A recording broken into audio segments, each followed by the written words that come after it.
Hello guys and welcome back to the another video of Accountonomics on your tips।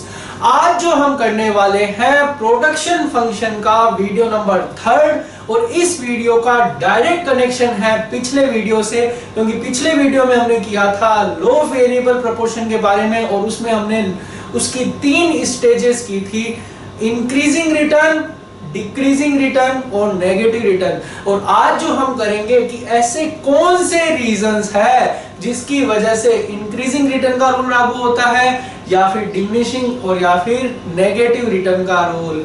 और very very important class है क्योंकि ये थोड़ा सा थ्योरेटिकल होगी और कई बार इसमें बच्चों को लिखना नहीं आता, तो उसके लिए भी मैंने स्पेशली कई सारी चीजें इन तीनों के बारे में लिख रखी है। तो अब आइए स्टार्ट करते हैं। सबसे पहले इंक्रीजिंग रिटर्न के बारे में कि ऐसे कौन से रीजन है जिससे कि लो वेरिएबल प्रोपोर्शन की पहली स्टेज इंक्रीजिंग रिटर्न का रूल लागू होता है। और अगर आपको नहीं याद आ रहा तो आपको पता है कि पिछली क्लास में मैंने आपको ये डायग्राम कराया था। फर्स्ट इंक्रीजिंग रिटर्न का स्टेज, सेकंड डिमिनिशिंग रिटर्न और तीसरा जो होता है वो नेगेटिव रिटर्न। तो इंक्रीजिंग रिटर्न का जो पहला रीजन है वो है better utilisation of fixed factor.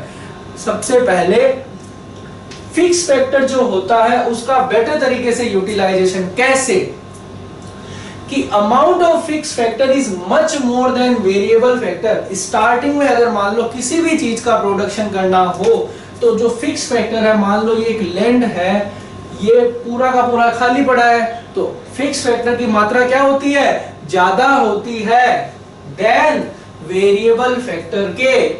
When variable factor is increase, तो जब आप इस फिक्स फैक्टर में मतलब लैंड में लेबर का यूज करोगे तो सिंपल सी बात है प्रोडक्शन तो बढ़ेगा ही बढ़ेगा।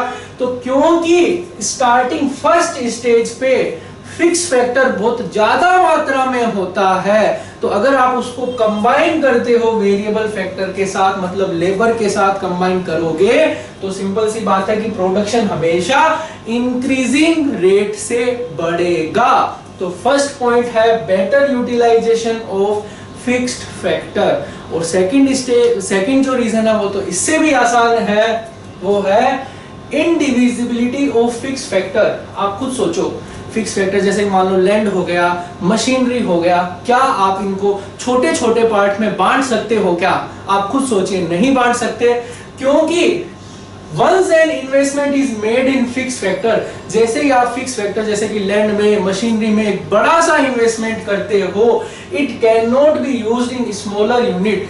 फिर आप उसको छोटे छोटे पार्ट में यूज नहीं कर सकते। जैसे कि मान लो एक बड़ी सी एक मशीनरी है, तो मशीनरी के क्या छोटे छोटे पार्ट को डिवाइड कर सकते हो? The answer is no.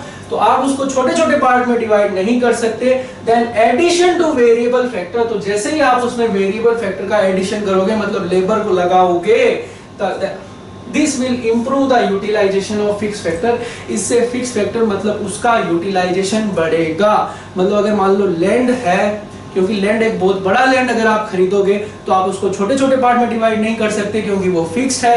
और फिर जैसे जैसे आप उसमें वेरिएबल फैक्टर लगाओगे उसका यूटिलाइजेशन इंप्रूव तरीके से होगा। तो ये है सेकंड पॉइंट जो बड़ा आसान है, दोनों एकदम मिलते जुलते से है।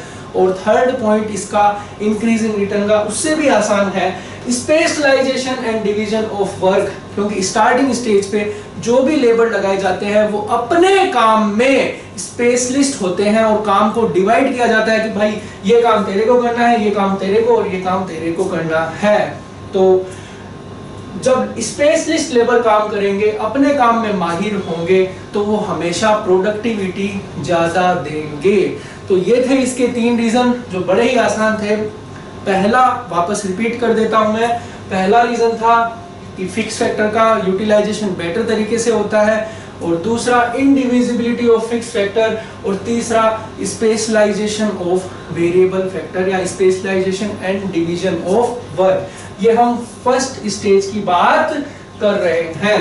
अब आइए बढ़ते हैं सेकंड स्टेज पे, जिसमें मैं एक दो एग्जांपल की सहायता से एक्सप्लेन करना चाहूंगा कि कॉजेज ऑफ डिमिनिशिंग रिटर्न, घटते हुए रिटर्न के क्या कारण है।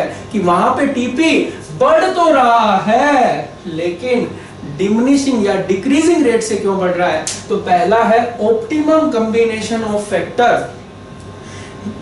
लास्ट क्लास में भी मैंने आपको बताया था कि अगर मान लो इस लैंड पे अगर सिर्फ 3 लेबर लगाए जा सकते हैं तो इसका जो ऑप्टिमम कॉम्बिनेशन होगा वो 3 लेबर का होगा, तीन लेबर और लैंड का एक जो भी वो पार्ट है। या फिर मान लो एक मशीन है और उस मशीन पे सिर्फ 4 ही लेबर लगाए जा सकते हैं तो मशीन का ऑप्टिमम कॉम्बिनेशन क्या होगा? 4 लेबर और 1 मशीन। तो जैसे ही optimum combination of fixed and variable factor is reached, जैसे ही ऑप्टिमम कॉम्बिनेशन मिल जाता है, then further increase of variable factor, अगर बाद में आप उसमें और बढ़ोतरी करते हो लेबर की या वेरिएबल फैक्टर की, it leads to decline in MP. कि भाई मशीन पे सिर्फ 4 लेबर की जरूरत थी, 4 से अगर आपने 5वां लेबर लगाओगे तो आपको पता ही है कि फिर तो प्रोडक्टिविटी क्या होगी? गिरेगी। एमपी क्या होगा? गिरेगा।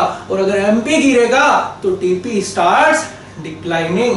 तो पहला है कि once the optimum combination is reached then any further increase of variable factor, अगर आप बाद में उसमें वेरिएबल फैक्टर में इंक्रीज करते हो तो आपका प्रोडक्शन गिरेगा। तो ये था पहला रीजन। और दूसरा रीजन बड़ा ही आसान है, इम्परफेक्ट सब्स्टिट्यूट। इम्परफेक्ट सब्स्टिट्यूट का मतलब कि labour can be substituted in place of capital till a particular limit. आप लेबर और कैपिटल को एक दूसरे की जगह पे सब्स्टिट्यूट कर सकते हो, लेकिन सिर्फ एक लिमिट तक ही। जैसे कि मान लो आपको प्रोडक्शन करने के लिए पैसों की जरूरत है, या प्रोडक्शन अगर आपको बढ़ाना है तो आप एक स्टेज तक तो 100 से 200 लेबर बढ़ा दोगे, लेकिन जहां पे पैसे की जरूरत होगी वहां का काम पैसे से ही होगा। तो लेबर या कैपिटल या कोई भी प्रोडक्शन के फैक्टर है, उनको आप एक दूसरे की जगह सब्स्टिट्यूट नहीं कर सकते। जहां पे लेबर की जरूरत होगी लेबर लगेगा, जहां पे कैपिटल की जरूरत होगी कैपिटल लगेगा। अगर दोनों सब्स्टिट्यूट होते तो कभी ये डिमिनिशिंग रिटर्न लागू ही नहीं होता, हमेशा प्रोड्यूसर को इंक्रीजिंग रिटर्न ही मिलता अगर सब्स्टिट्यूट होता तो। क्योंकि दोनों के दोनों या प्रोडक्शन के सारे फैक्टर एक दूसरे के इम्परफेक्ट सब्स्टिट्यूट होते हैं, आप उनको सब्स्टिट्यूट नहीं कर सकते, इसलिए आपको डिमिनिशिंग रिटर्न का रूल लागू होता है।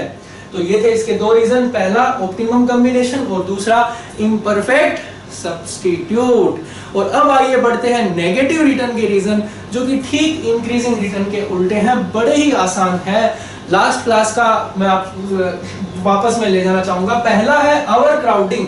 ओवर क्राउडिंग का सिंपल सा ये मतलब है कि जहां पे सिर्फ 3 लेबर की जरूरत थी, 3 लेबर से अगर आपने 4 लेबर लगा दिए, 5 लेबर लगा दिए, तो वो क्या हो जाएगा? ओवर क्राउडिंग हो जाएगा। जहां जरूरत ही सिर्फ 3 की है, 3 से ही काम निकल सकता है, तो अगर आपने फिर अगर ज्यादा लगा दिए, वेरिएबल फैक्टर ज्यादा लगा दिए, तो उस सिचुएशन में आपको फिर नेगेटिव रिटर्न मिलना स्टार्ट हो जाएगा। लास्ट क्लास में मैंने आपको बताया था, फिर इसलिए डिटेल से डिस्कस नहीं करूंगा। पहला है ओवर क्राउडिंग, दूसरा है मैनेजमेंट प्रॉब्लम, कि जहां पे बहुत ज्यादा मात्रा में वेरिएबल फैक्टर लेबर हो गए, it becomes difficult for the management to manage them. तो इससे मैनेजमेंट को लेबर का या फिर वेरिएबल फैक्टर का मैनेजमेंट करना मुश्किल हो जाता है, क्योंकि बहुत ज्यादा मात्रा में क्या हो गए? लेबर हो गए।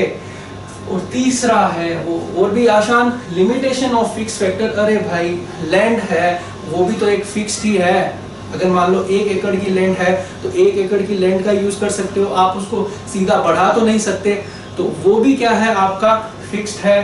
तो अगर आपको फिर फर्दर प्रोडक्शन को बढ़ाना है तो फिर और लैंड का परचेज करना पड़ेगा। तो फिक्स फैक्टर भी अपने आप में लिमिटेड मात्रा में है।